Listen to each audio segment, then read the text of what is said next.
Good evening. Like to call to order the Onalaska Common Council meeting. Today is Tuesday, March 12th, and the time is 7 p.m. I'll ask City Clerk Joanne Marcon to call the roll. Mayor Kim Smith, Here. Sean McAllister. Here. He is excused. I believe he's remote. Yes, Can be he's supposed to be remote. on Zoom, yes. Sean, are you there? Yep, I'm here. Yep, I'm here. Okay. Dan Stevens, Present. Stephen Knott, Present. Leanne Stokes, Here. Larry Jurassic, Present. Diane Wolf. Here. Thank you. We'll continue with the Pledge of Allegiance. Please rise. I pledge allegiance to the flag of the United States of America and to the republic for which it stands, one nation, under God, indivisible, with liberty and justice for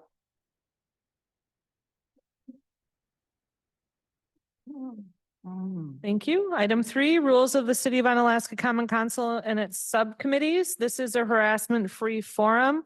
City Council and subcommittee meetings shall be conducted in a courteous manner. Citizens, council, and committee members shall be allowed to state their positions in an atmosphere free of slander, obscene remarks, or threats of violence. Sufficient warnings may be given by the sergeant at arms or the chair at any time during the remarks, and in the event that any individual shall violate the rules of decorum as set forth, such person may then be cut off from comment or debate. Item 4 is public input. Now is the time that members of the public may address the Common Council. If you choose to do so, please begin by stating your name and your address and limiting your comments to 3 minutes. Would anyone like to address the Common Council this evening? Second call for anyone wishing to address the Common Council this evening. Third and final call for any members of the public who would like to address the Common Council. That portion of the meeting is now closed. Do we have confirmation that Sean is able to participate in the meeting? Yep, I can hear. Perfect. Thank you, Sean. I just wanted to verify that before we get into the nitty-gritty here. Okay, recommendations for approval and/or possible action from the following committees, commissions, boards, and officials. All items listed under the consent agenda are considered routine and will be enacted by one motion. There will be no separate discussion of these items unless a council member requests removal, in which event the item will be removed from the consent agenda and considered in the order of business in the non-consent agenda. Is there anything the councilors would like removed from the consent agenda? Alder Wolf. Thank you, Your Honor. I would like to pull item J under Park Recreation and Library Board. Thank you. Are there any other items the councilors would like pulled from the consent agenda? Alder Stevens? Your Honor, I would like item E under Board of Public Works. Thank you. Are there any other items the councilors would like removed from the consent agenda?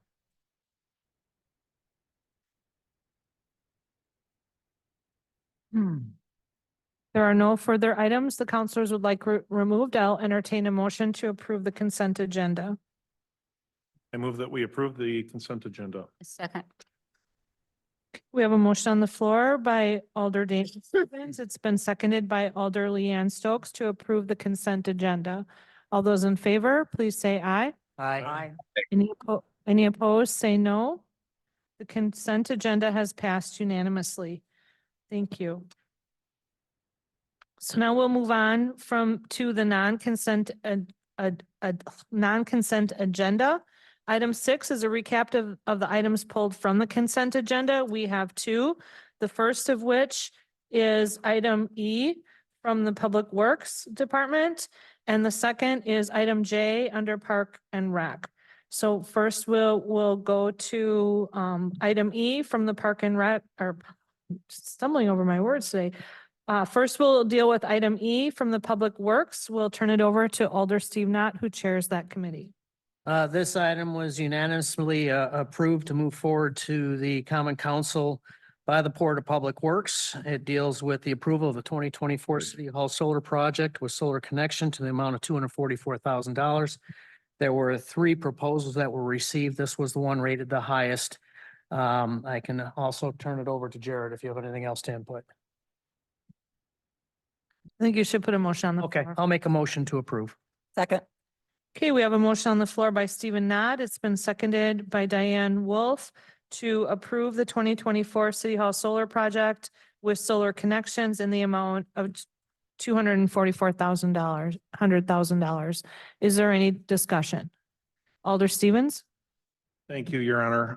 I don't have a particular hard pass against solar connections, but in looking at this, I noticed that there are 2 things that initially came to mind. Olson Solar was the lowest bid at almost 10,000 below the winning bid.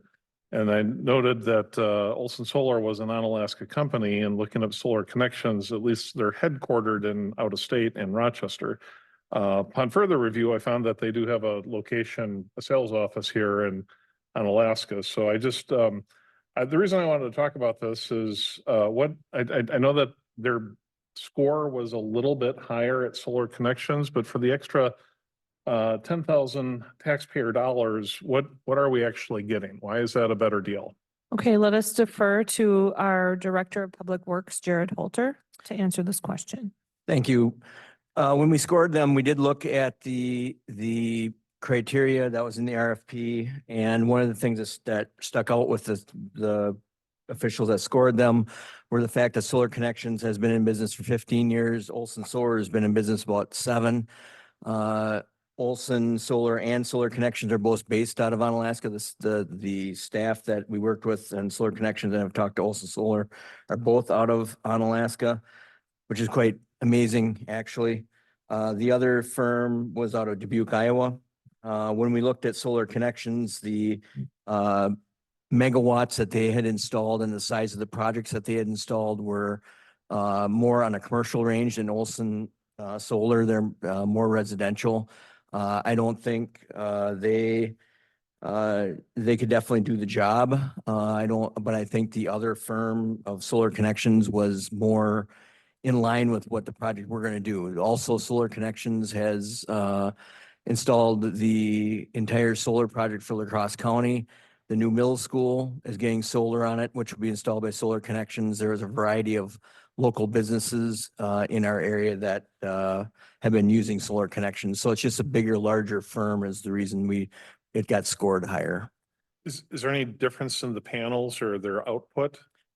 No, a lot of the panels were all very similar. The Solar Connections did have a different panel than what Olson Solar and the QSTN did. She had the same panel.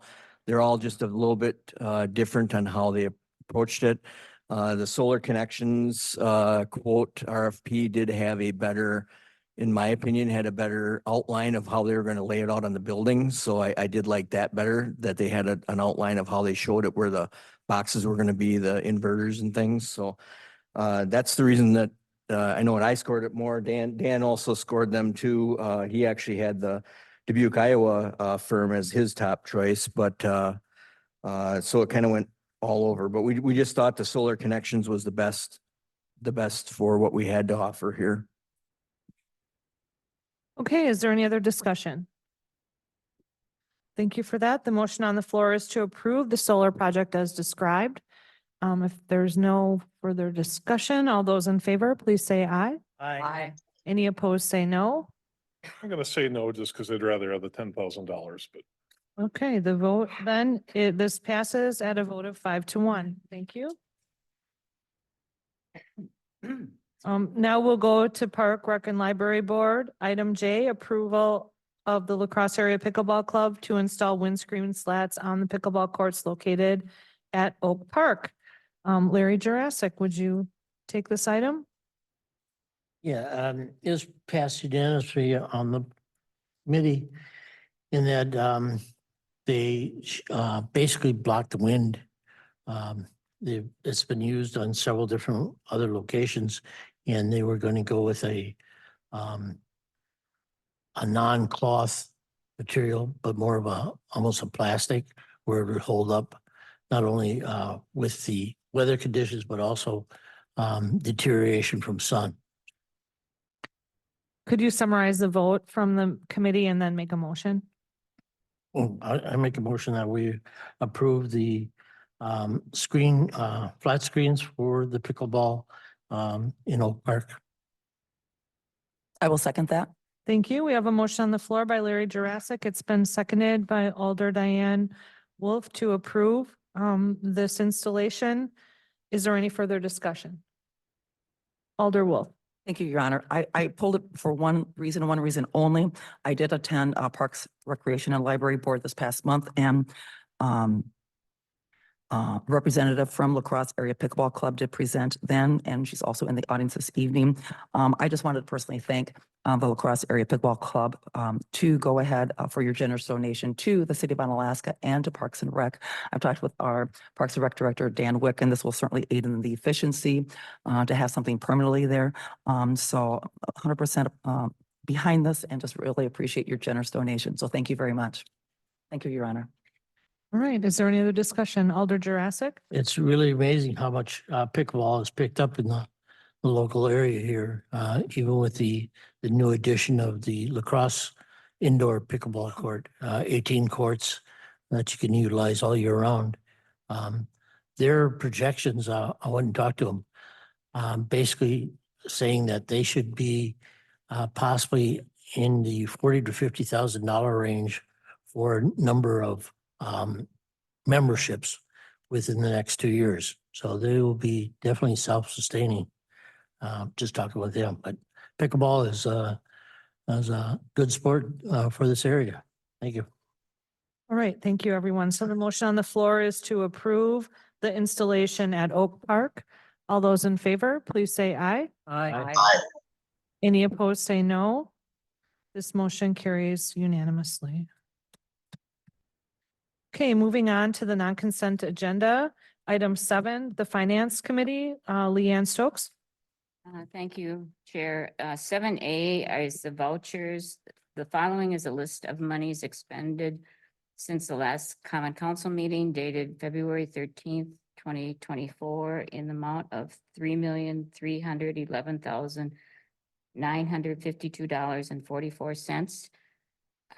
Sabrina was going to just make a clarification as to why the amount was a little bit higher. Thank you, Leanne. Can you So- just pause? Can we put the motion on the Okay. floor and then? Okay, a Under motion to discussion, we'll approve do the that. vouchers dated February 13th, 2024. Second. Thank you. We have a motion on the floor by Alder Stokes. It's been seconded by Alder Jurassic. And then now discussion, if you'd like to refer to Finance Director. The discussion part of it is Sabrina will explain why the amount is a little bit higher than what it normally is. Thank you, Leanne. So this month, we did push through payments for our bonds. So our interest payment is due April 1st. So that's why you see a slightly higher voucher for the month of March. Thank you. Is there any other discussion? Okay, the motion on the floor is to approve the vouchers. All those in favor, please say aye. Aye. Aye. Any opposed, say no. Motion carries unanimously. Thank you. Back to you, Diane, or Leanne, sorry. 7B, the 2024 General Fund Financial. I make a motion to approve and place on file. Second. Sabrina? Thank you. So in your packets tonight, starting on page 5 is the balance sheet, followed by the budget for the general fund. We are only 1 month into the year. I can tell you in regards to revenues, if you take a look at page 10 in your packets, we have 34.22% remaining of what we budgeted for revenues in the general fund. As of January 31st of 2023, we were at 32.47%. So fairly close to where we were in 2023. Then if I can draw your attention to page 22 in regards to budgeted expenditures. total percent remaining is 91.95 as of January 31st of 2024. As of January 31st of 2023, we were at 92.52. So again, very close to where we were at in 2023, and it's still very early with only the first month out of the year passed. Thank you for that. So our motion on the floor is to approve. Is there any other discussion? All those in favor, please say aye. Aye. Anyone opposed, please say no. Motion carries unanimously. Thank you. Back to you, Leanne. Item 7C, 2024 Omni Center financials.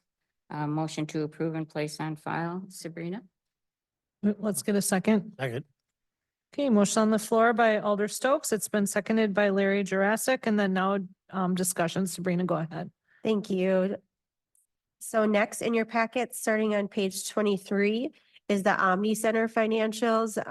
Page 23 shows you the balance sheet. And then if I can draw your attention to page 26, that will show you the budget report for the Omni Center.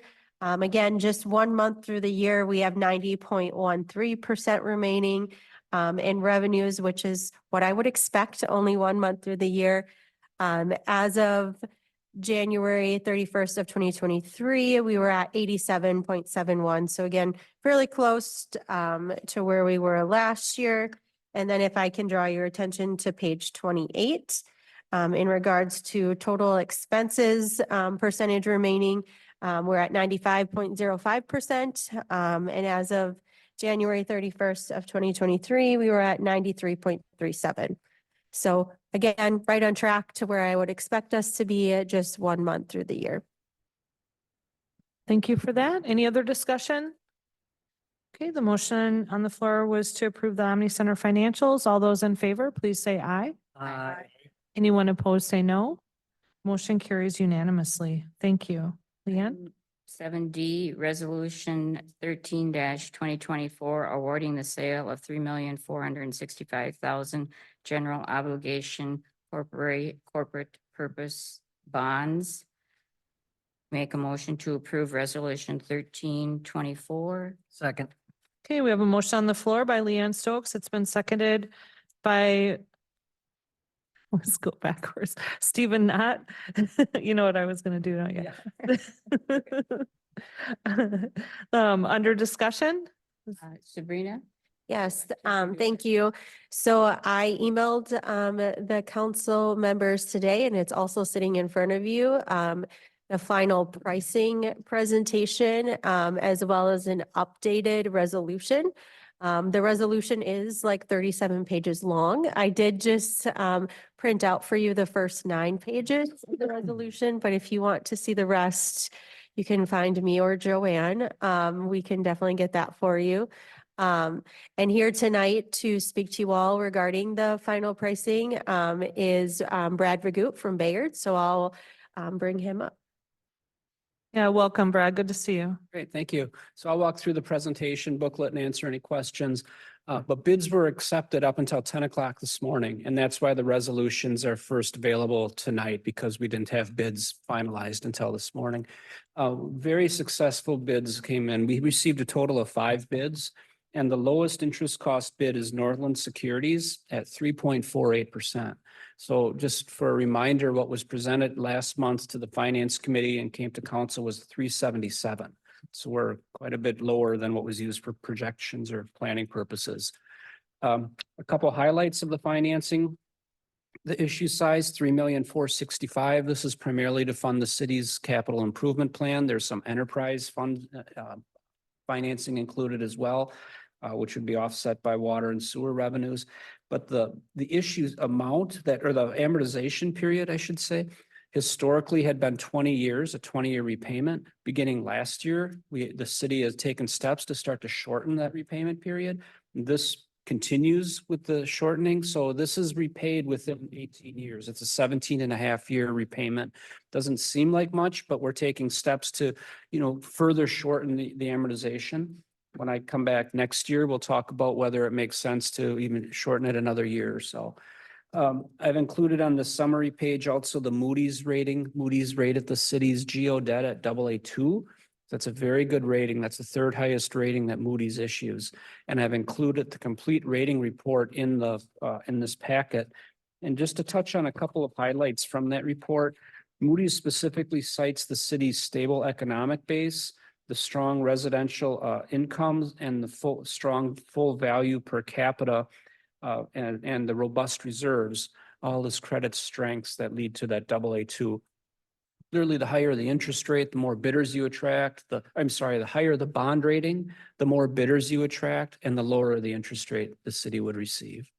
So I can go into additional detail or answer questions, but what I would say is this came in better than what was presented to the committee and to the council last month. Thank you so much. Are there any questions for Brad? Alder Stevens.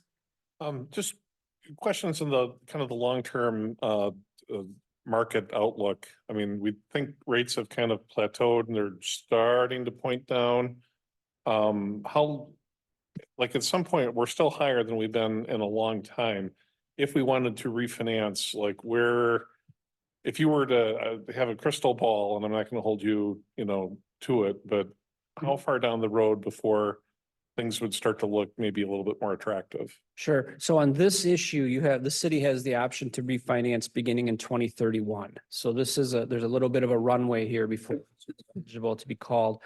With that said, the city has other debt that's issued annually that's at lower interest rates. So you've got overall a very attractive portfolio of debt that's been issued. The near-term projections, the expectations are interest rates will be lower a year from now than they are today. No guarantees. I mean, we saw just today the CPI numbers came out and they were higher than expected. And there's already talk that market participants had expected the Fed to start reducing rates as early as June. Now they're saying, well, maybe it's a little later in the year. So, but the longer term horizon does indicate, we would expect rates to drop. I guess with that said, though, overall, again, the city's debt profile is very low interest rates. So 2031 is kind of a long time. If there's not a refinance option, should the city have some sort of windfall? And it's probably not going to happen, but is that, are there penalties for repaying it, or is that an option that we have? The city has other debt that has call features earlier than this debt. Right, but So, they'd be at lower rates. right, but if the city has this windfall of cash and you can eliminate a lower rate debt or an interest rate payment, that would be an option. But with this issue itself, there's no call feature until we get to 2031. So the city could do is hypothetically, you could deposit these funds into an escrow and an interest-bearing escrow account, and the interest earned on that escrow could be applied to the debt service. But in today's market, that would probably be a break even in terms of paying off that debt. But you wouldn't have the option to prepay until 2031 on this issue. Okay, are there any other questions or comments regarding this bond issue? Okay, well, thank you very much. It was a pleasant surprise. Okay, thank you. Thank you. Okay, so the motion on the floor is to approve the resolution 13-2024. The most up-to-date version was handed out just prior to the meeting, not the one in the packet. So if there's no further questions, all those in favor, please say aye. Here, Right. let's do this by roll call. Okay, let's do it by roll call, the clerk says. So the clerk will call the roll. Stephen Knott, Aye. Leanne Stokes, Aye. Larry Jurassic, Aye. Diane Wolf, Aye. Dan Stevens, Aye. Sean McAllister. Aye. Okay, so that motion passes unanimously. Thank you, everyone, and thank you, Sabrina and Brad, for your hard work and your teams bringing this together for us. We do appreciate it. Okay, Leanne, back to you. Yeah, and the final item in the Finance Committee section is 7E, Cooley Region Traffic Safety Task Force Grant. I make a motion to approve this Cooley Region Traffic Safety Task Force Grant. Second. And I believe that Chief Ashbeck is going to introduce this. Okay, we have a motion on the floor. It's been made by Leanne Stokes. It's been seconded by Larry Jurassic to approve the grant, and we'll ask Chief Ashbeck for commentary. Thank you, Honor. Good evening, everyone. Yes, so this is pretty standard speed grant that we have brought forward in past years as well. Nothing out of the ordinary. This is a DOT grant that partners actually with the town of Campbell and then subrogates out to 4 other municipalities. So there's 5 total municipalities around the area that participate in this grant throughout the summer. It's spread out over several months. We coordinate our efforts to try to have enforcement out on similar days. So it's a 75%, 25% soft match. So we usually get that match through wages and benefits and mileage. And so there's not any direct costs out of pocket to participate in this grant. And the wages received during the grant are reimbursed by the state then. So any questions? Thank you. Sabrina? Thank you, Mayor. I would just add that Chief Ashbeck's team does a really good job of kind of managing this. So there's not a lot of like weight on our shoulders in the finance department. So that's really appreciated. And it's a fairly simple grant that we have received in every year since I've been here. So. Okay, thank you. Alder Wolf? Thank you, Your Honor. So Chief, you mentioned 5 participating municipalities. Is it necessary for all 5 to participate in order to qualify for this grant? Like if someone, I see one is already signed. So if someone were to say, yeah, we don't want to participate, are we in at risk? Thank you. So, are we at risk? Are we at risk to maybe not qualify then? No, I think the pot of money just gets divvied up then between the remaining agencies. So it's only $25,000 total. So it's not actually, the grant has been getting smaller and smaller over the years. So in theory, it's only $5,000 per agency. Okay, thank you so much. So, yep. Thank you. Any other comments or questions? Alder Jurassic? Flat rate of 5,000 per agency. Roughly, yeah. I mean, if some agency, they may not have an officer or officers pick up, enough time slots to cover the 5,000. I mean, Onalaska might, and we might get a little over 5,000. It's not like a hard and fast rule, but they try to divvy it up kind of equally amongst us. Population doesn't make a difference on different size communities. Not typically. Okay. Okay, anyone else? Alder Stevens? How are the funds actually utilized? Does it pay wages or are they doing extra things that we don't already have them on payroll for? No, it's strictly to reimburse for wages. Okay. Yep. Okay, anyone else? Thank you for that, Chief. All right, thank you. The motion on the floor is to approve the Coulee Region Traffic Safety Task Force grant. The motion is to approve it. All those in favor, please say aye. Aye. Aye. Anyone opposed, say no. Motion passes unanimously. Thank you. Item 8, Administrative Committee, Alder Jurassic. Fundraising for the Onalaska Community Center. Okay, hold on. Aren't, Oh. number 8, Administrative Committee, That's down It'd be item A, parade permit for the Parade. Midwest. for Midwest Shrine Association on Thursday, August 8th at 6 p.m. Joanne? Could we get a motion? Okay, so then make a motion to Motion. approve Um, or deny. As a committee, we unanimously pass this, so I make a motion to accept the parade permit for Midwest Shrine Organization. Point of order, I think this is the first time we're hearing. this. Correct. We were canceled this. Yep, there was not a meeting that This is a new previously item. discussed this. So I'll make- with that said, I'll second it still, but Okay. Okay, so we have a motion on the floor by Larry Jurassic. It's been seconded by Dan Stevens to approve the parade permit. Is there any discussion? Okay, not seeing or hearing any. All in favor, please say aye. Aye. Opposed, say no. Motion carries unanimously. That was easy. I love your hat. Uh, Change of agent for Class A malt beverage intoxicants for liquor license for 2 Quick Trip stores. One store is 383 at 408 Sand Lake Road to Jewel Lee. Second one is, can we do two at a time? Mhm. Okay. Second quick trip store is number 822 at 950 Second Avenue North to Weimar, Even Marie. Eva Marie, okay. And I make a motion that we accept both these locations.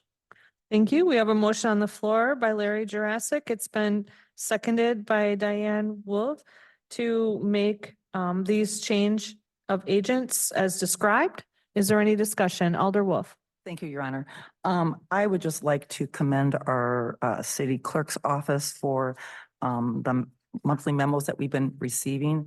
And I noticed, I think other departments have been doing the same of late. And I don't know whether it's our chance to show off our new branding, but it sure looks nice. But just want to thank you. It's just nice for kind of like for the detail. And it seemed to me that for me personally, I noticed it, especially when it was at budget time, when we just had like capital improvements, we just had more detail. And I think the more that we can get as electeds, the easier it is for us to understand and less conversation, just because you've given us all the details at our fingertips instead of us having to either dig for it or read through. So thank you for the synopsis, because I, for one, really appreciate it. Thank you so much.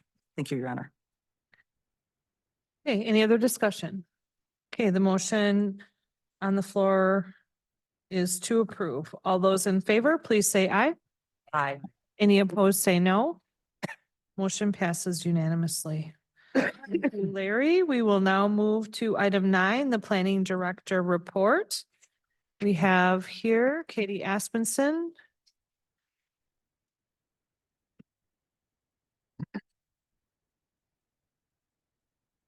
Good evening. In earlier 2023, the state of Wisconsin allocated funding to the Wisconsin Housing and Economic Development Authority, which is otherwise known as WHEDA, to allow for new loan programs to assist in the development of new affordable housing units. These programs require that the city of Onalaska take steps to reduce costs of eligible projects within our community in order to let Onalaska residents apply for these programs.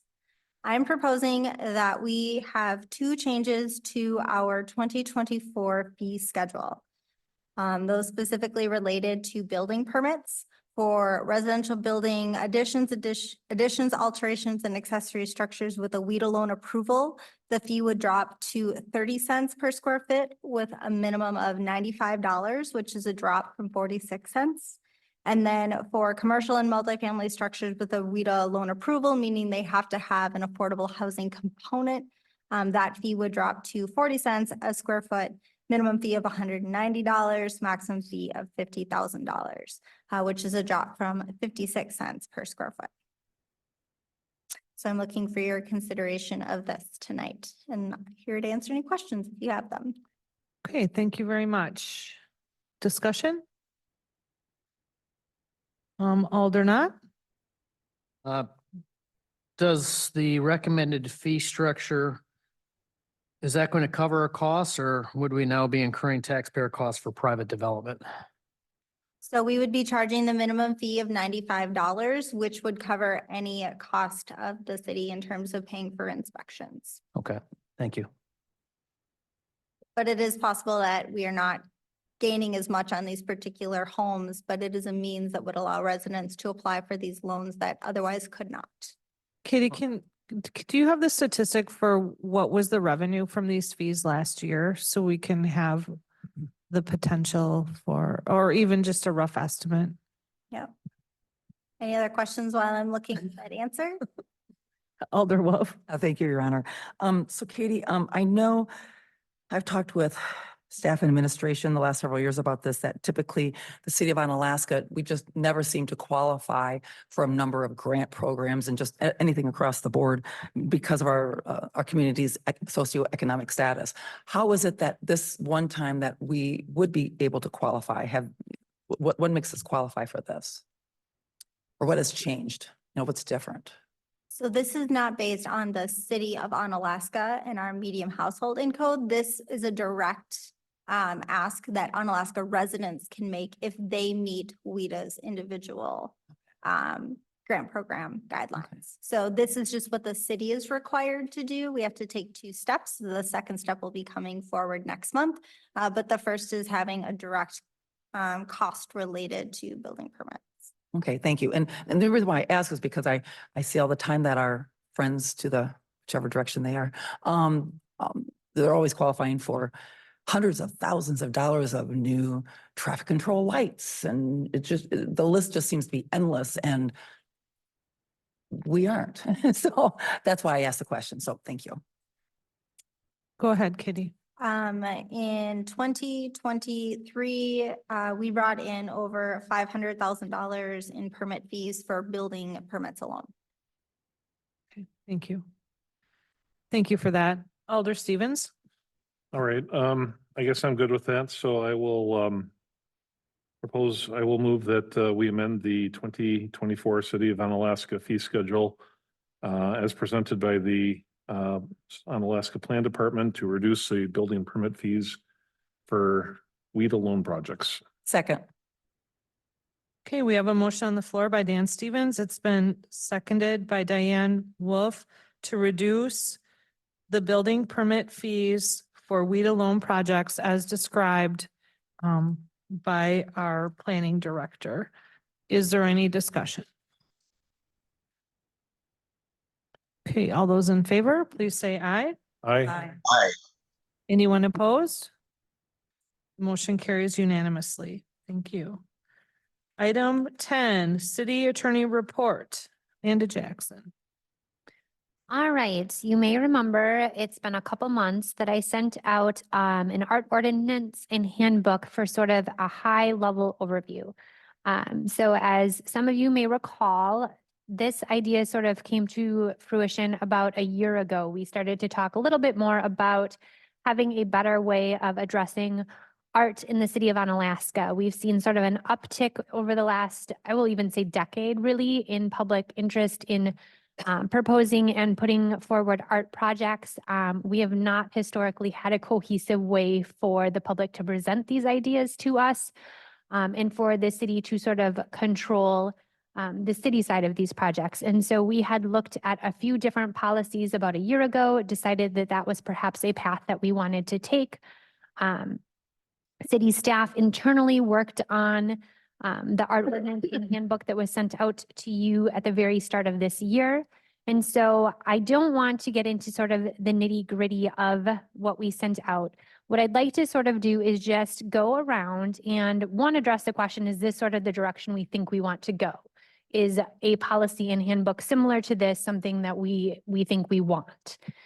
If the answer to that is yes, then I think I'd like to just do another sort of round or two of what did you like about what we sent out and what didn't you like about what we sent out. So I don't want to sort of red pen it tonight and go line by line or page by page.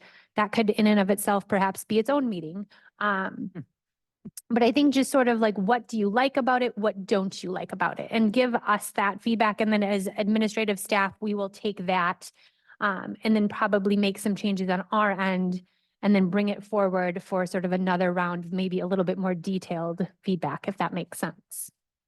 Sure. So with that, let's start with that sort of first question of, is this a good direction? Like, does this direction make sense? Do we think that this is helpful to the public, to the art community, to city council, to city staff? Is this sort of the direction that we want to go? Okay, so I can go first so people can be thinking, and then when I'm done, we'll start with Larry Jurassic and then go this way so everyone knows when your turn is coming. So I'll say that I personally think it's a good direction to go because as we've seen proposed art projects throughout all the time I can remember, it's often difficult for people to get their public art projects through the city bureaucracy. And so this defines the path that would need to be taken. Who would need to approve it? Where do they go? And kind of the details about that. So I appreciate that. Larry? Here, Mayor. I guess I gotta plead ignorance on this case. I know very little about this project, so I'm just gonna pass and go on the recommendation of the council. Okay. Alder Stevens? Thank you, Your Honor. I was actually very pleasantly surprised and I thought it was I thought the approach was very creative. Typically, I had the mindset prior to the survey that the city had put out that public art financing it was kind of more of the realm of the private sector. And the results, if I recall correctly, of that survey was there was actually a lot of support for public art. And it raises the question of, all right, well, then how do you pay for it? It's kind of a hard thing to put on the tax levy. And if I surmise this correctly, it looks like this is structured, it's very similar to the park fund. It's just, except it's the art fund, I guess. So creating a mechanism that the city can advance this agenda is not a direct hit to the residential and commercial property tax base. That part I really applaud. I'd have a little bit of concern if I were to put on a developer hat. Are we going to get pushback? I don't know. I think people want to build here, and I would actually make the argument that when you have interesting things in the community that make for a vibrant culture, I would actually argue that would push the value of the property and the desire of people to live in Onalaska up higher. But that is a concern that I would look at. I did have some questions that maybe this will put into the more finer detail. The fund that would be established. One of the mechanisms for funding was donations. Is that, if it goes to the city, would that be, if the public is donating, is that tax deductible? Or would this have to go through something like an OEF, or do we create our new thing? There's a lot of little things I'll save kind of for more detail, but just maybe a little bit more whimsical. The Public Art Review Team, acronym PART. You could just add like yeoman to the end of it and it would be party. Be my suggestion. So all in all, hats off. I was really surprised, and I think a lot of people in the art community will also be excited to be part of this. So good job, staff. I just want to give one really quick clarification. So on the funding of the art fund, that only is written to impact city projects. So a developer would not pay that cost. We actually would bear the burden equally as taxpayers for city-driven projects. For an example, would be any city construction project that we pay 500,000 or more for, we would put a very small percentage aside towards the betterment of art, either in the project or near the project. So for instance, if we had a very large road project, we would look at along that area doing something, putting some money aside, whether it ends up in that project or just moves forward to a different project. The community center would be an example. A very small percentage of the overall cost of the community center would be set aside in that case for art at the community center. So it's like the park fund, but only for city initiated. Correct. There That building's over, it was 250 or 500. 500,000 for any city project over 500,000. There are communities that do what Dan said. So that would be an option as we move forward with this process. If we do want developers to pay something like an art fund, much like a green space fee, an art fund fee, we could make it for any, for development side projects. As of right now, we are just proposing it on city projects. Okay, thank you. Let's go to Leanne then. My feelings right now is that I'm neutral. I'm really not for the policy. I'm not against it. I'd like to see it shortened. I think it's a long policy. And there's probably very good reasons that it is. The other thing that I was hoping that we'd also be able to hear from the city administrator and his feelings on this at some point tonight. So thank you. Okay, Diane? Thank you, Your Honor. My understanding is that our city administrator has not contributed to either the proposed art ordinance and or handbook. So I'm going to withhold my comments until I see his contribution to the documents. Thank you so much. Okay, Sean, I'm sorry I missed you. You want to go ahead and give your general input on this? Sounds good. I'll be real brief. Thank you, everybody. City staff looks great. I read it over and echo Kim's comments as well as Dan's comments that just on from what I've seen so far, it looks great and I support it. So thank you. Thank you, Sean. Okay, Stephen? I support the direction we're heading. I mean, the main thing that we need to do is we need to codify processes and funds. And I think that this is the direction we need to go to do that.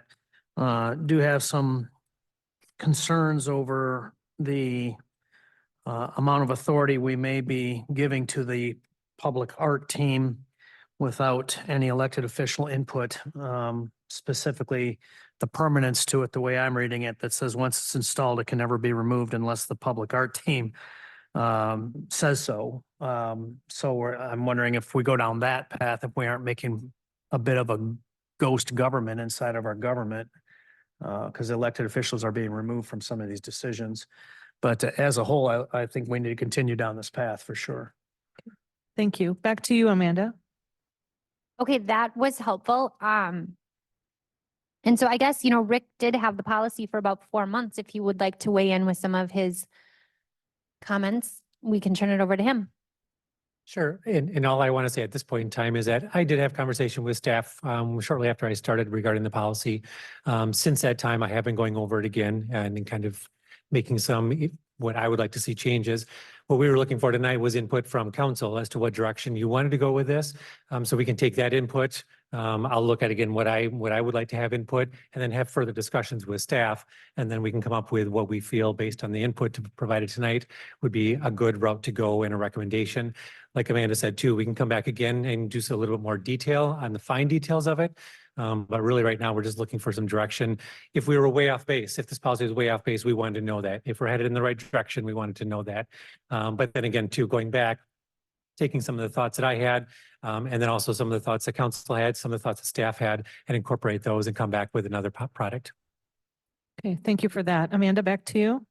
Yeah, I think that we got some of the feedback. For instance, Alder Knott, indicated that he didn't necessarily, there is a council member on part or party, as Dan Stevens had said, but that was a good point. And then looking at, installation life is something that we could look at. So I would take that as something that you don't like. So if we just want to maybe go once more around and just if there is something that stood out at you that you really liked or something that you really didn't like, for instance, like Rick and I have talked about, like, are we ever going to use a jury? Like, is that really something that we're going to ever use? Is that a section that we look at maybe taking out, maybe not?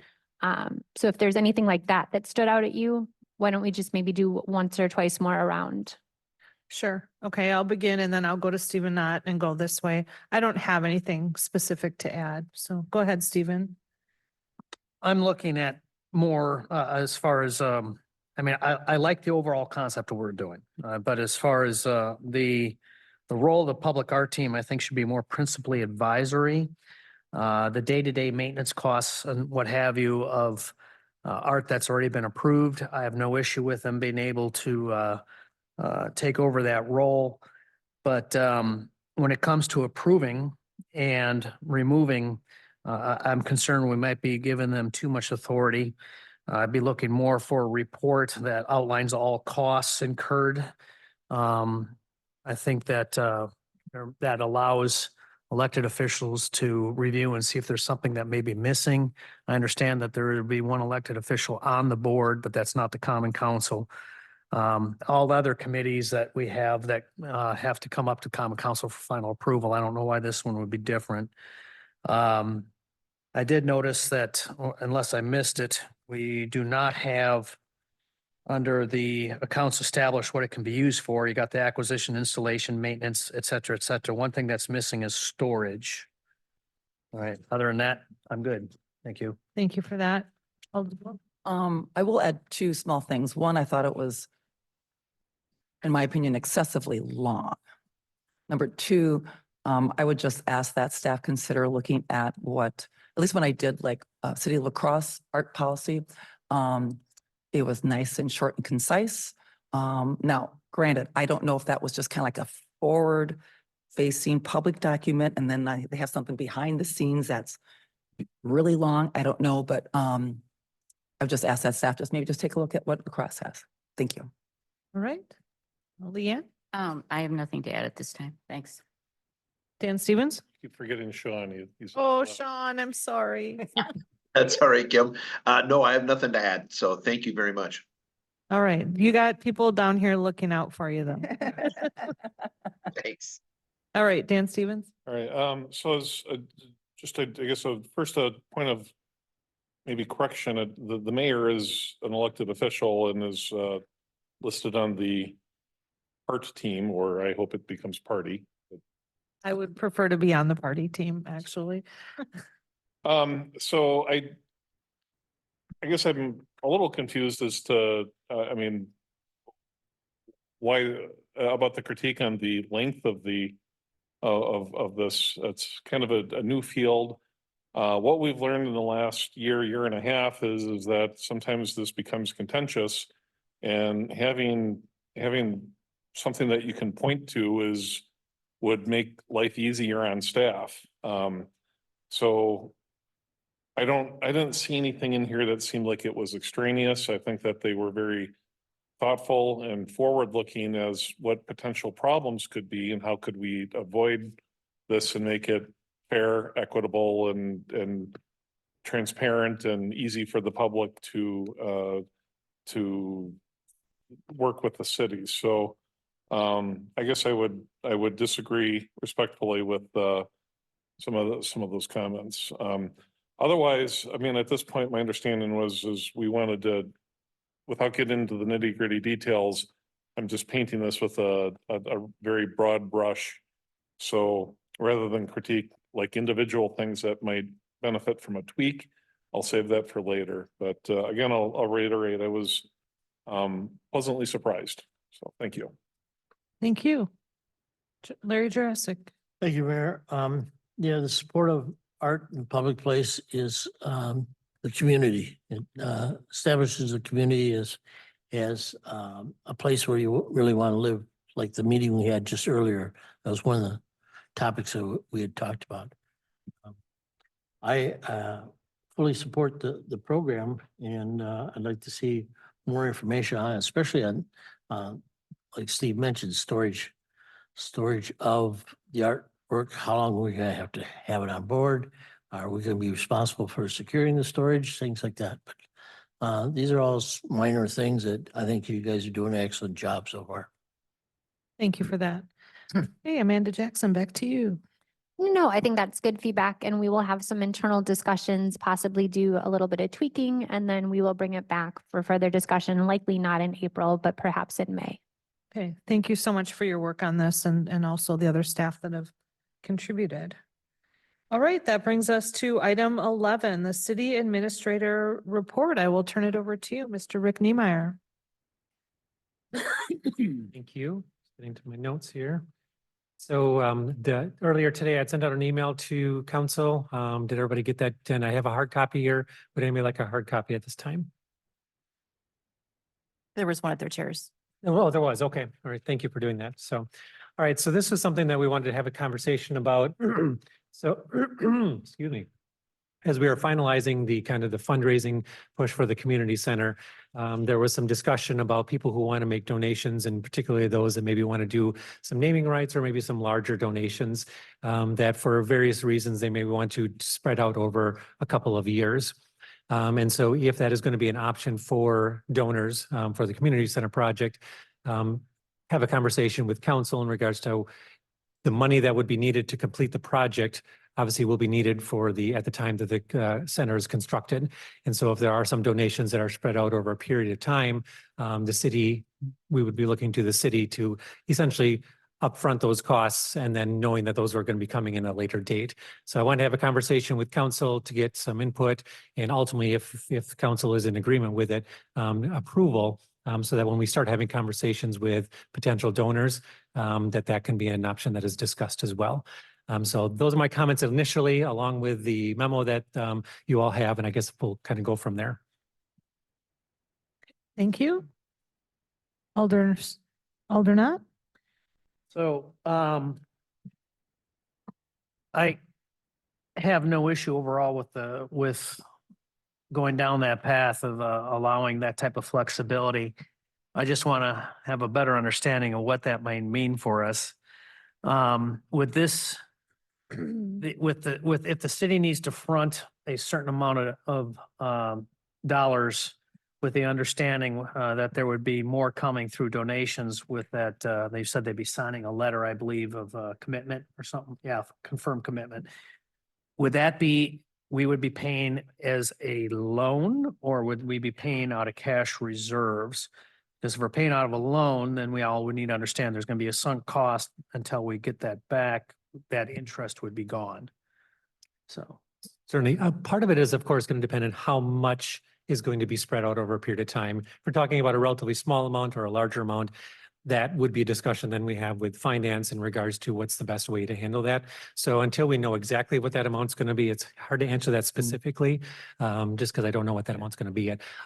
I mean, I'm speculating reserves, but again, that's just my speculation. I would defer to Sabrina for some additional information on that. Sure, let's have Sabrina Steger, our finance director, give her input on that topic. Thank you, Mayor. So this was brought to me this afternoon. I'm not opposed to this. Essentially what this would do is it's a pledge. So people would be pledging money over 2 to 3 years to the city. So we would put on our books a pledge receivable that we would have revenue coming in at some point. Likely we would, my recommendation would be probably to use reserves if that is the route we went, depending on what the dollar figure would be. The only other thing that has me wrapping my brain around all of this, I did some nonprofit work when I worked for Hawkins Ash, where we did a lot of receivables, like I did the YMCA's audit. Is essentially right now for people to get the tax donation, they are donating to OEF. That's who they would be donating dollars to for the community center, which then would come to the city, like that OEF has agreed to that. But I just don't know how the accounting would work in regards to the pledge. Would the pledge come to the city or would the pledge go to OEF? It would almost have to go to OEF for you to get the tax benefit and how that would work with the city. So I'd want to do some more research in that. But that's where it's a little gray of how that would work. I could do one follow-up too, Mayor. Sure, go ahead, Steve. So, and my understanding too is that there is a certain amount of risk involved in this because pledges aren't actually legally enforceable. Correct. So when I was working as an auditor, what we would do is we would audit some of the pledges that were made. So we would take a list of like, Jared Holter donated is saying he's going to give $1 million. Thank you, Jared. So essentially what would happen is when the audit would happen, they would send out a confirmation to Jared to say, do you still plan on donating $1 million? And he would reply with yes or no. And that would keep, that pledge receivable on the books. Okay, I do have one question myself, to Sabrina. So was this plan discussed with you before this meeting tonight? Did you have Very time to vet it briefly- out? Very or- briefly, I was out yesterday, kind of sick. Still working, but sick. So I haven't had a lot of time to check with my resources. Again, talking to a couple of the auditors at Hawkins Ash to see if they've ever ran into a situation where municipality is doing fundraising via nonprofit and how that would get recorded on our books. I don't know that piece yet. Thank you for that. Mhm. Any other questions or comments? Okay, let's go to Larry Jurassic. Thank you, Mayor. The only question I have is that if somebody does pledge, say the 500,000 and they want name put on the side of the building, we go ahead and put the name on it, then next year they change their mind and say, no, we aren't going to do it. What recourse do we have, if any, other than take the name off? But I don't know. It's just a wild idea that just came about as far as people changing their mind on donating. So Sure. that's all I have, Mayor. Thank you. We'll do Dan Stevens and then Leanne is next. So in terms of, I've participated in a lot of different types of fundraising. Has this, and I'm, maybe it's happened and I'm just not aware of it, or it was before my time. Has the city itself ever done like a fundraising project? Because I think sometimes people will give to charities or local service groups or their churches or something like that. I'm not sure, like I could see maybe a large donor wants their name on a building that would have an appeal, but kind of the rank and file, here's $50. That might be I'm not sure what the appetite is. And I, like, when we did the sculpture, that was privately funded and then given to the city. When Dave Scogan made kind of Dash Park, he did it and then gave it to the city. Have we had where the city tried to raise money? And I'm getting a head nod from Amanda, so, Omni Center expansion. okay, so. And the original Omni Center. But that was kind of what the purpose of the hockey, what was it? So it could be maybe similar. So, okay. So that's my concern. And I guess the second concern is maybe to parlay off of Stevens is I would be hesitant to tie up our public funds and have the building built. Like I'd kind of want all the money accounted for first or pretty darn close to it before we spend it, because once it's built, trying to collect the money later is, I can imagine that would be a significantly more difficult task. Okay, thank you for that. Leanne? I think Amanda wanted. Okay, Amanda Jackson? I just wanted to sort of clarify that, one, this would be like a threshold. So as Rick had indicated, it would be for larger donations. There are a lot of companies that will do sort of this planned giving. So obviously I can't commit a company to something, but let's hypothetically look at Mayo, for instance. They will take and look at a 5-year fund, donation plan. And so they may commit 100,000 in 3 years to our project, but they want to pay for it in 3 years rather than pay for it up front. And so that's sort of what we're looking at with this ask, is that these sort of larger donors that need to, for a variety of reasons, spread that giving out, are we willing to work with them, I guess? I would think a company like Mayo, they're probably good for it. Okay, I think it's Leanne's turn. Yeah, the only question I have is, and I know that this is probably not in place right now, but the threshold that we're going to set to actually allow people to do the multi-year. Are you going to set it at 500,000? Are you going to set it at 100,000? So I think, that's something that I would like to see. Thank you. Okay, are there any other comments that anyone would like to share? Alder Wolf. Thank you, Your Honor. So, oh my goodness. So I know when we were looking at replacing the community pool, we were faced with the possibility of what was it, like a $6 million possible year-round pool, or a $2 million 3-month pool. And I know Mayor Kim and I at that time, for fun, we were on the pool committee starting in 2000, and there was a fundraising component that, if I remember correctly, it just never really got off the ground. And we also looked at partnerships with, I believe it was the YMCA, also Mayo, or maybe Gunners. I think it was more Mayo, but it just never materialized.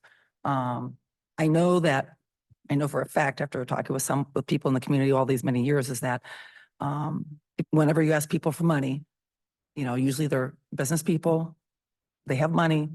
They have acquired those dollars typically because they are very wise people. They want to see a business plan, and they want to see how the money is going to be spent. So, and I think how we've gotten here to date with the plans recently that Dan and Rick have presented last month, and now we have the wonderful models and such. I think, we're getting to that point where, people can see the vision, which I think is really important, because if people can't see the vision, they're not going to contribute, because they're going to feel like their money's just being wasted. And no one wants their money wasted. I don't care if it's $10 or $500,000, because people feel the same way because it's their money. And they want to feel like it's being put to good use. So I hear the concerns about, and I hear Alder Stevens is kind of like, yeah, I typically don't bill anything until I have all my money all figured out. But I also know that in reality, though, that I would hate like heck to go ahead and look past some great contributions where maybe we're not willing to be flexible. So I think we need to temper that flexibility with some common sense, as I think is what I'm looking for. And so either Dan Wick or Mayor Kim, when we did was it the pool? Didn't we set up something about with naming rights at that time? I think Dan Wick has a whole policy on I naming just- rights. Because already. we've talked about naming rights in the past, and I just can't and I know we went ahead and we went down the path of like, if we were going to be allowed Pepsi or Coke products, and I think we named Pepsi like the main. So could you kind of expand? Back, yeah, I mean, back early when we were talking about the pool, that at that time there was going to be no sponsorship like that happening. We didn't do anything for that. We did have a situation when we were trying to name a facility in the community that we did rewrite our naming policy and stuff like that. So that was when the naming stuff came up. Is from that standpoint. At the time when we built a pool, there was no fundraise. They didn't want to get in a situation that we were, putting marketing things all over, it may be a certain vendor. They didn't want to do that. So I think times have changed. We're in a different situation here, to try to do it. And that's what we're looking for, is to have the flexibility to be able to go forward to try to make this project a reality. I think we're going to leave ourselves short if we don't. And then everybody's going to come back and say, why? Why are we doing something incomplete that doesn't do what the community needs for a community of our size to be done? And then there's going to be a lot of pressure on us as staff and you guys as council because why we're not doing it right. And so I think that's what we as staff are trying to do, is to try to give us every resource we have to make this thing a reality. Thank you, Dan. And I think too, it's like the school, Onalaska School District, they have naming rights to the Boys and Girls Club, I believe. Dan, there's at the Omni Center, they have where you can donate certain amounts of money. I mean, it's only for a year, right? Or a certain amount of time where you can have your name on different things around the. We do sponsorship boards. Yes, we have that. I mean, but that's changed. I think when Diane first asked, we were talking back with the pool. We have changed that. We do have banners that we put up. We do have the ability to do it. I think the big question here is the payment over time. Are we willing, if we go sit down and somebody is willing to write us $1 million or, $500,000 check? I mean, I'll be honest, if somebody wants to give us 30 grand and wants to give us $10,000 a year, I think we need to look at that. Again, to try to, take our vision, this legacy project that we all, want to see done to make this a reality. I think we have to try to do that. And we're just trying to be able to get out there. We've been waiting. We want to, go knock on those doors and make some things happen. We have made some connections, that I'm very excited to start sitting down with some people and doing it. But this is part of that project. Are we going to be able to do it? I would hate for us if somebody's willing to write us a large sum of money but we say, no, we have to have it up front. We can't do it. Then I got to come back and, say, no, we can't do it, tell them no. And so that's what I think what we're looking for. If you look at a lot of communities, it's getting more common that departments or cities are having to go out and fundraise. But this is something that they're doing. I just had a colleague, in the state, they raised $5.5 million for a football stadium. But they have a lot of agreements in place. These agreements are extending out 10 years. to get the money back from these different organizations that are coming. So it's common but we need to get the green light that we can do this to try to make this a reality. Because I think if we don't do anything, we come back to you and say, we haven't raised any money. You guys can say, then we're not going to do the project. If we're trying to put forth the effort to give people that opportunity. I had an individual come to my office today that is willing and has a strategy to try to go forward to help us make this a reality. This is why we want, to get the green light. Yes, that we can move it forward. We can check the boxes. We can work with, Sabrina. We can get the agreements in place. This isn't, something new that we're trying to, start something brand new. There's a lot of resources out there that we can get. Thank you, Dan. And so I think for me personally, I'm just one of six up here, but I think, if we can make it work and be open, have flexibility for 2-3 years out and get finance on board. So we all understand what that's going to mean, whether it's going to be reserves or whatever that's going to mean. And plus we're looking at, honestly, what we're looking at like a $2 million figure thereabouts, right? So it's not like if we had to, for example, I hate to take money out of reserves, but if we had to take money out of reserves, if we're at 67% now, it's like of our yearly budget, it's not like we're taking like $10 million out, right? So I would feel very comfortable with it if finance were to get an approval. If I could get an approval from my finance director, I would feel very comfortable doing this. And I agree with Dan Wick. It's like, I think, we have boots on the ground asking for donations, and I think we would be foolhardy not to investigate this and push it further and be willing to explore possibilities like this. Thank you, Your Honor. Thank you. Sean McAllister, would you like to make any comments about this? Fundraising for the Onalaska Community Center. Nope, no comments here. Just listening to the good discussion. So I'm good. Thank you. Okay, Sabrina, back to you. Thank you. I hope it didn't seem like I was opposed to it. It's just, Oh. I don't know how it's going to work fully for accounting purposes. If the donations are going to be pledged to OEF, if they're going to be pledged to the city, if people want that tax deduction. So I think there's just some things to work out. I'm not opposed to it. I think our reserves could probably handle it. I don't love using reserves, but if it was a temporary situation, I think Moody's would understand that, and that we would be okay. Yeah, and it's not unreasonable for you to not have an answer within 24 hours of learning. That was kind of why I asked. I'm like, well, weren't you involved in this conversation earlier? That was more of my wonder. Okay, so Rick, do you have what you need, or should we continue talking about this?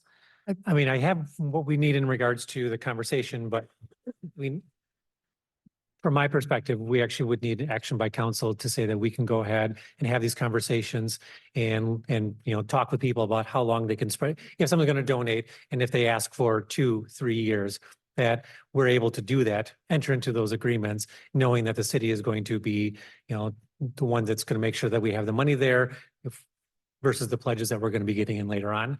So, I would feel more comfortable if we actually had an action by council saying that we can go ahead and do that. And as Sabrina indicated as well too, there might be some things that we just got to make sure that we can iron out when it comes to the details. And I'm confident we can do that because this isn't a new idea, as Dan indicated as well, Dan Wick indicated. So I'm confident we can work that out.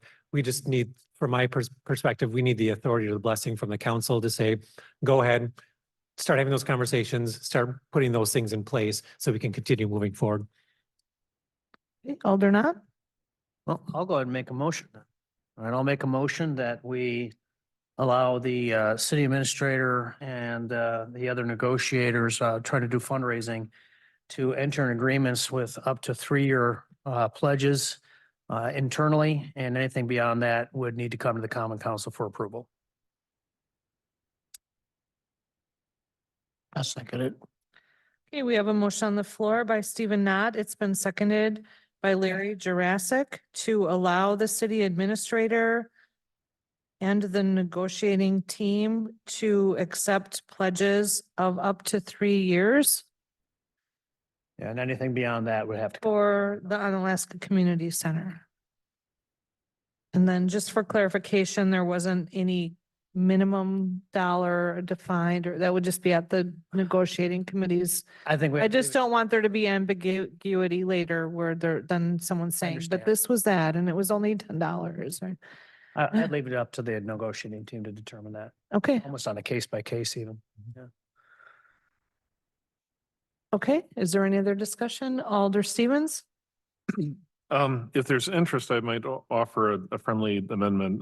My concern is if we had a lot of small level donors, that could create a hassle for our finance department. But if we're able to get larger donors and they wanted to go out, when I say larger, to specify corporate donors that have roots in the community, if they wanted to go out 5 or 10 years, I don't have a problem with that. If, somebody that's lived here as a resident thinks it's a good idea and they want to go out on a 10-year, things happen. They could move, they could pass away, or things might change. So I would actually, if there is appetite for it, I would say 3 years on just a regular citizen, and I'd go up to 5 or 10 years on a like a corporation or an endowment or some other agency. So I'm not making the amendment. I'm just kind of offering that for discussion. Okay, Stephen, is there someone else? Okay, we'll go with you, Stephen. The reason I would want it to come to common council beyond 3 years for any negotiation, even if it is a corporate one, not saying that I would be opposed, but the longer the pledge goes, the more risk we incur, I would argue. So I have no problem with 3 years. I don't care if it's a citizen. I don't care if it's corporate. If it's sincere and they're willing to sign a commitment pledge, which I understand is not ultimately legally enforceable, but something that we at least have some trust involved. I have no problem with the negotiating team doing that. Beyond 3 years, I would like it to come to the common council for consideration. We'd have to look at it broader then. Okay, any other comments? Alder Wolf? Thank you, Your Honor. So,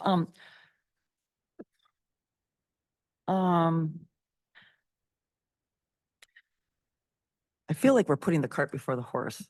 I'm not one to dive in the pool if I don't know that there's going to be water in there. First of all, I don't swim, but I don't know what our finance director is going to find out. Now, I realize that, other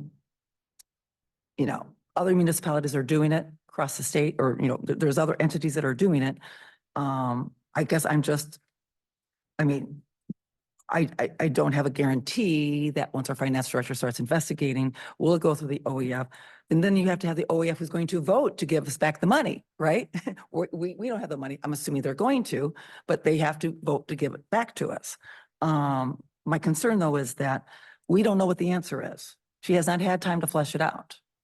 So I just have a concern. I'm just not one to go ahead and say yes, because there's no condition to it. Because what if she goes ahead and comes back and says, well, it's not going to work?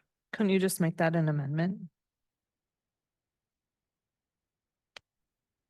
What? Okay, so I guess as a question would be for either, I'll direct it to our city administrator. And I realize that everyone wants to start building and wants to go out to RFP, but I would offer a suggestion. Do we, and no one start throwing tomatoes at me, but do we let our finance director gather information, take the time, do all the proper investigation, and come back to council next month, or give her a couple of weeks and come back and we have a special meeting and vote on it? Let's get feedback from our city attorney here first. I mean, Rick can step on my toes here. He's welcome to. We're not going to do this if Sabrina tells us we can't do it. I mean, that's the short answer. Like we would never do this if Sabrina comes back to us in 3 weeks and says you can't do this. We would also likely enter into a written agreement with the OEF.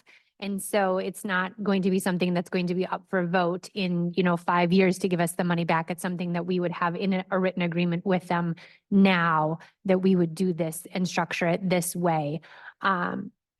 I do think though, to echo a little bit of Dan's sentiments, we are running out of time. Like the project does not stop moving and we only have so much time to fundraise before we have to make a decision, on whether the project goes or not. And so coming back even one more month from now, we can't send letters out. We can't make an ask until we have this decided. And so then now we're not looking at asking people until mid-April.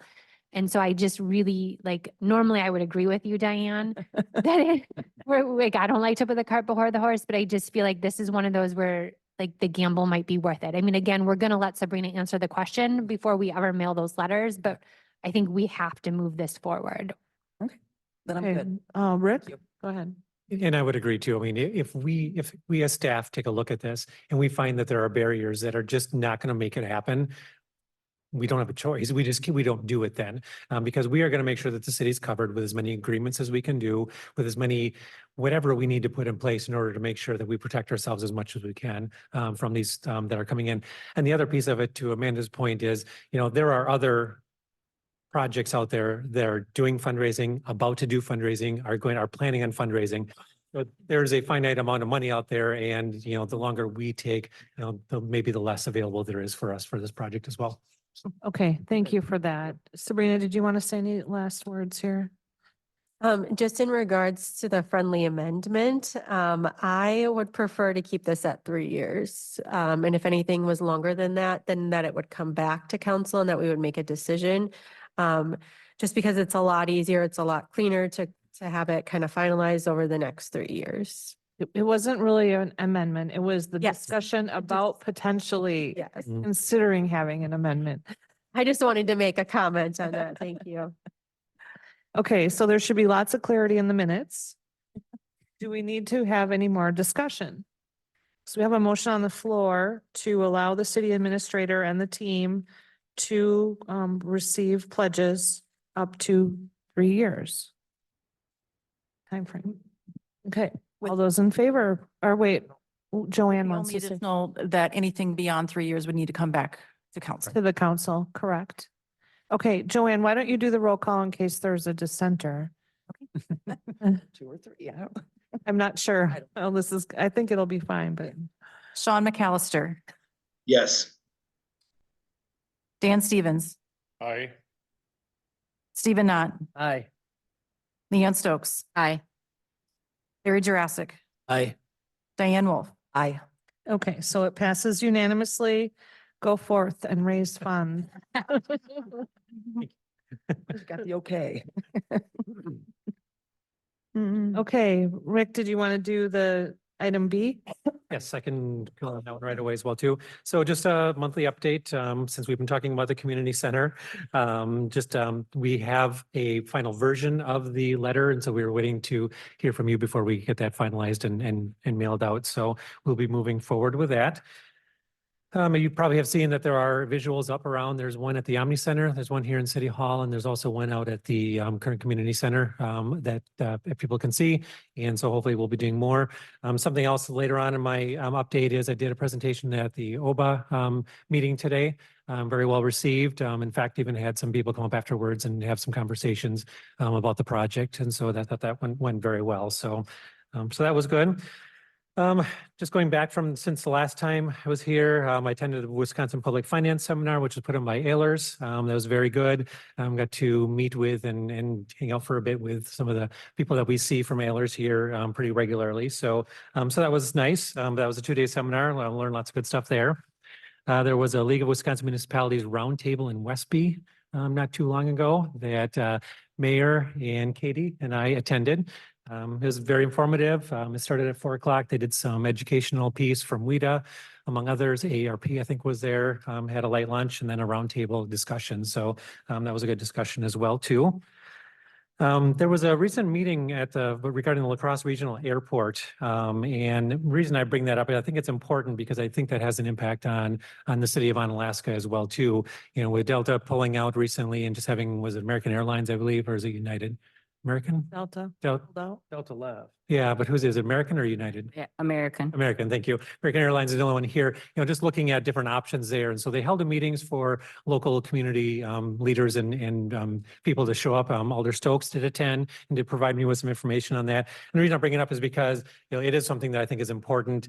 They are looking for buy-in from communities, not only business, but also municipalities, so that they can start bringing in more options when it comes to people flying in and out. And I think like from a recruiting and retention tool for the city, I think that that's a positive thing as well, making sure that we have, options available for our staff if they want to fly out somewhere.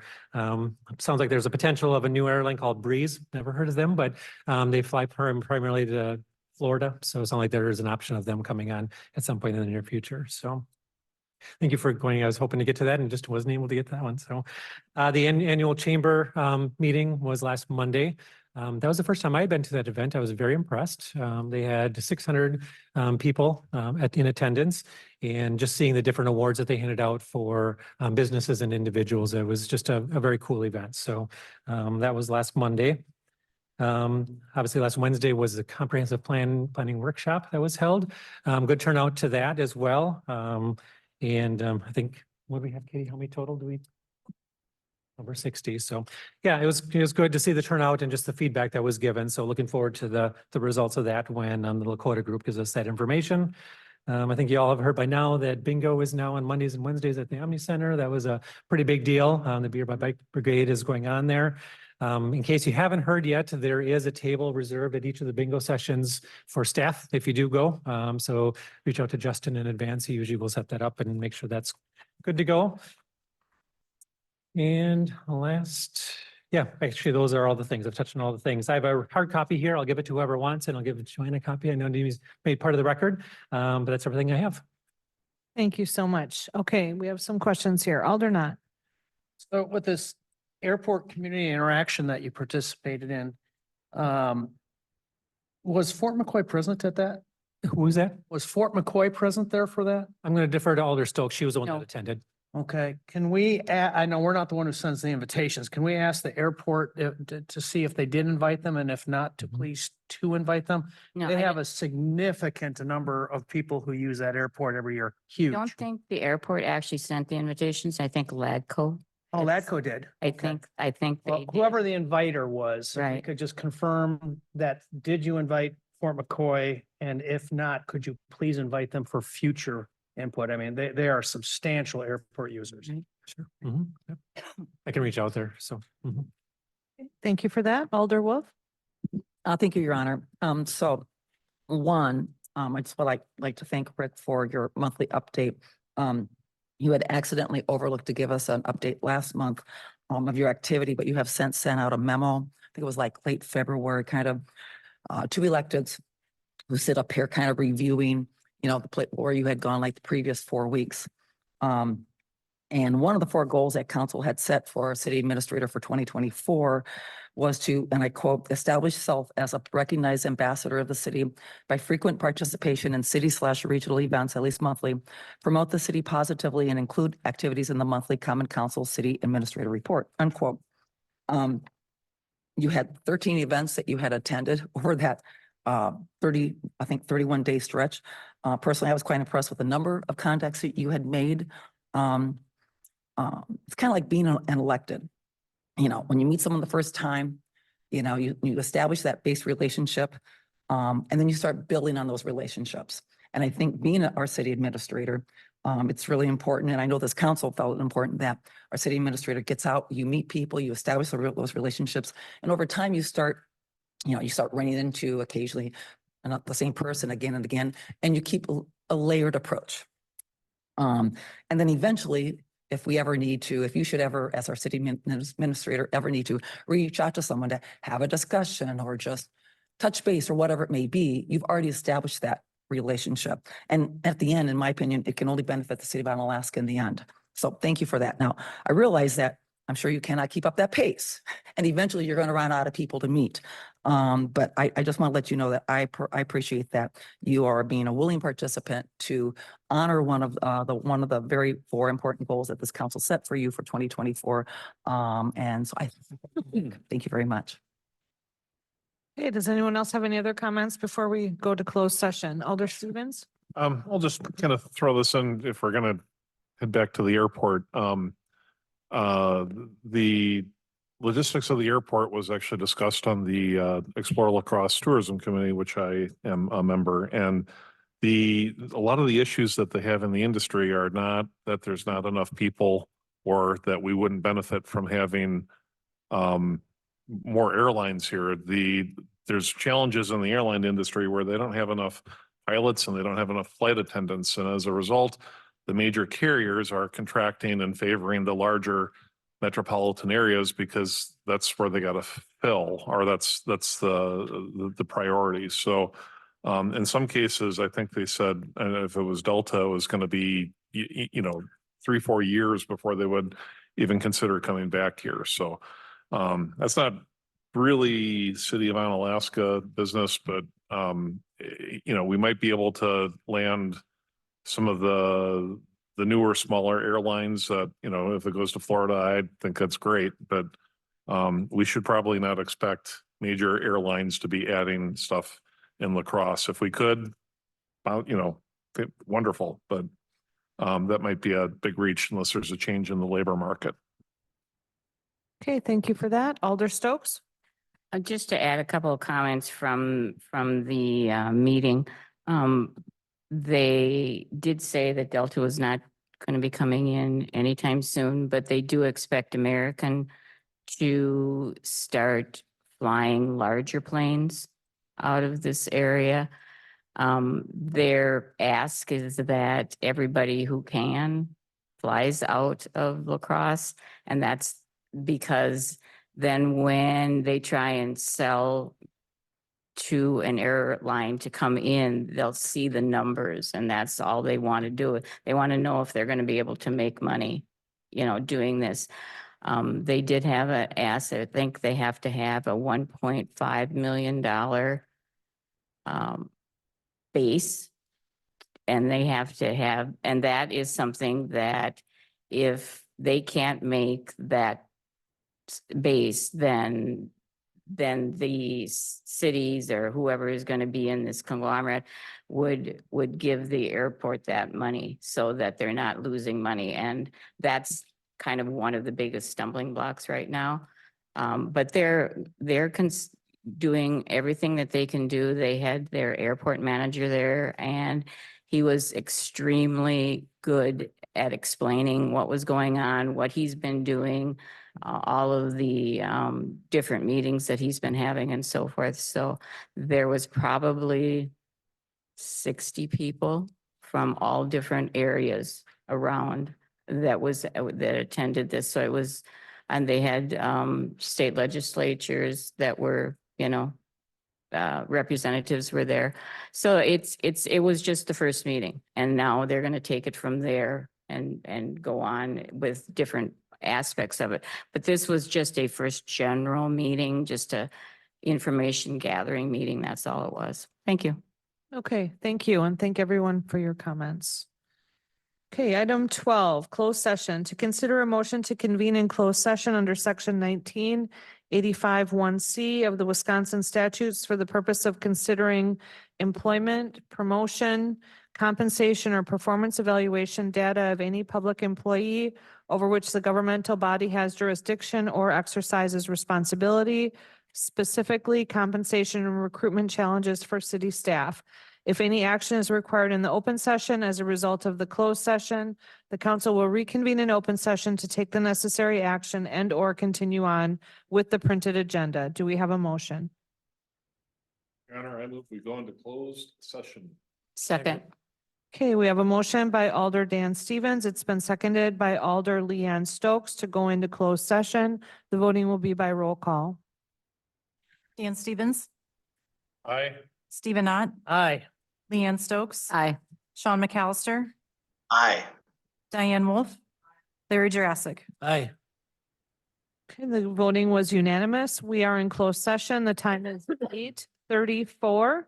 We'll just take a few minutes to regroup and then we'll get on with the show.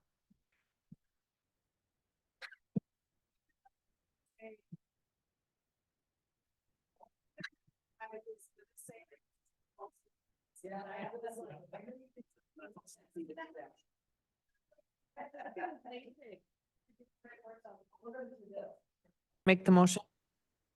Now I will, yes. I'd like to make a motion to reserve $98,000 to GL account 100-32142. That's not the right number. Not the That's wrong- not the right All number. right, I withdraw that motion. I thought you had to take a 2 out or something. 34142. 34142. Okay, I'd like to make a motion to reserve $98,000 to GL account 100-34142. Second. Thank you. Okay, we have a motion. It's been made by Stephen Knott. It's been seconded by Larry Jurassic. Is there any discussion? All in favor, please say aye. Aye. Aye. Anybody opposed? Say no. Motion passes unanimously. Thank you. Brings us to our final item is adjournment. Motion to adjourn? Second. Motion by Diane Wolf, seconded by Larry Jurassic to adjourn. All those in favor, please say aye. Aye. Aye. And thank you, Sean. And the clerk will record the time. The time is 9:29. Okay. Thank you. Thank you, everyone. Thank you, Sean. Have a good one, everyone. Take care.